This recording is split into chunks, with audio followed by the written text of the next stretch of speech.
This is the history of the mental and physical toll inflicted on the performers who portrayed Gotham's well-known villain, leading to severe health struggles and early departures. While millions admire the chaotic energy projected on screen, stepping into those heavy shoes demands a high price.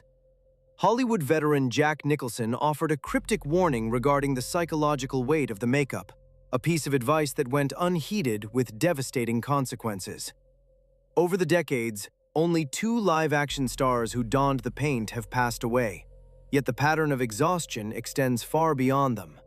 Examining these cases reveals how a single fictional persona systematically drains the vitality of those who bring it to life, transforming a coveted job into an actual nightmare.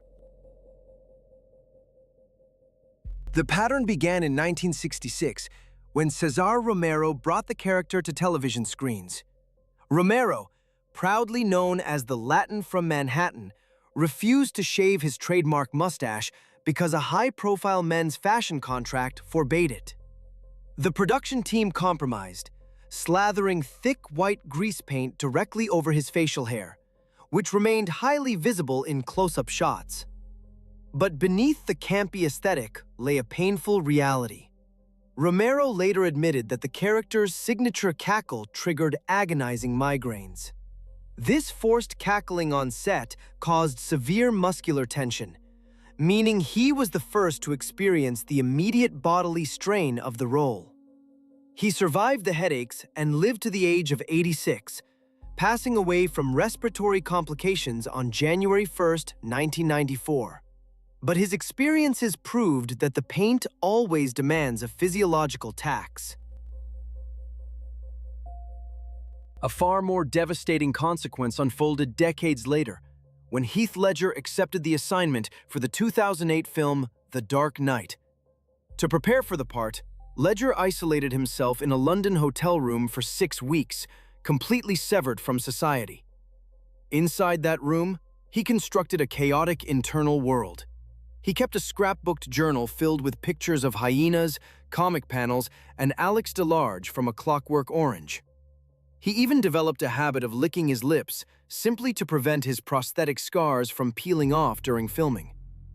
The process left him mentally depleted. On the final page of his notebook, he scrawled the words, "Bye-bye," in thick black ink. This intense immersion severely disrupted his sleep, which forced him to rely heavily on prescription medication.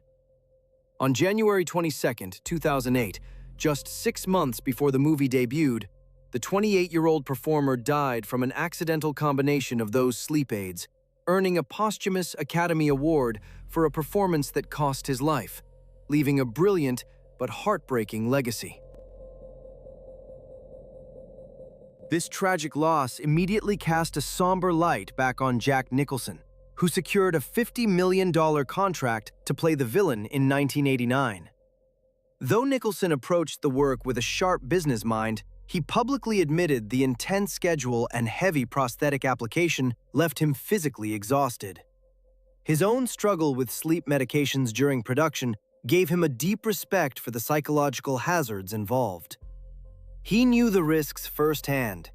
When paparazzi confronted Nicholson outside a London restaurant on January 22, 2008, with news of Ledger's passing, he uttered a grim phrase: "I warned him."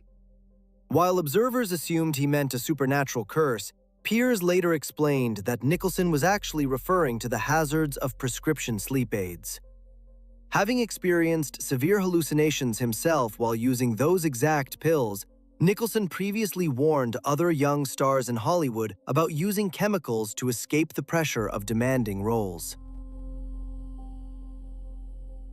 Even outside the live-action film sets, the animated universe exacted its own heavy toll on its voice talent.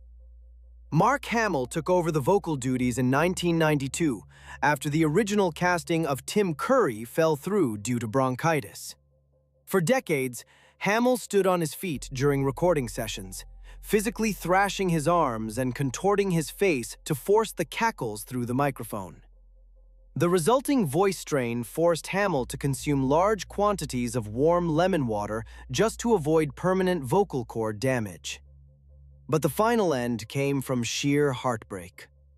Following the death of his longtime Batman partner Kevin Conroy from cancer on November 10, 2022, Hamill retired from the character, declaring that without his dark counterpart, the crime simply possessed no punchline. If these performances showed you the true weight of the craft, subscribe to Film Curated for more deep cinematic chronicles. Share your thoughts below, and we will see you in the next documentary.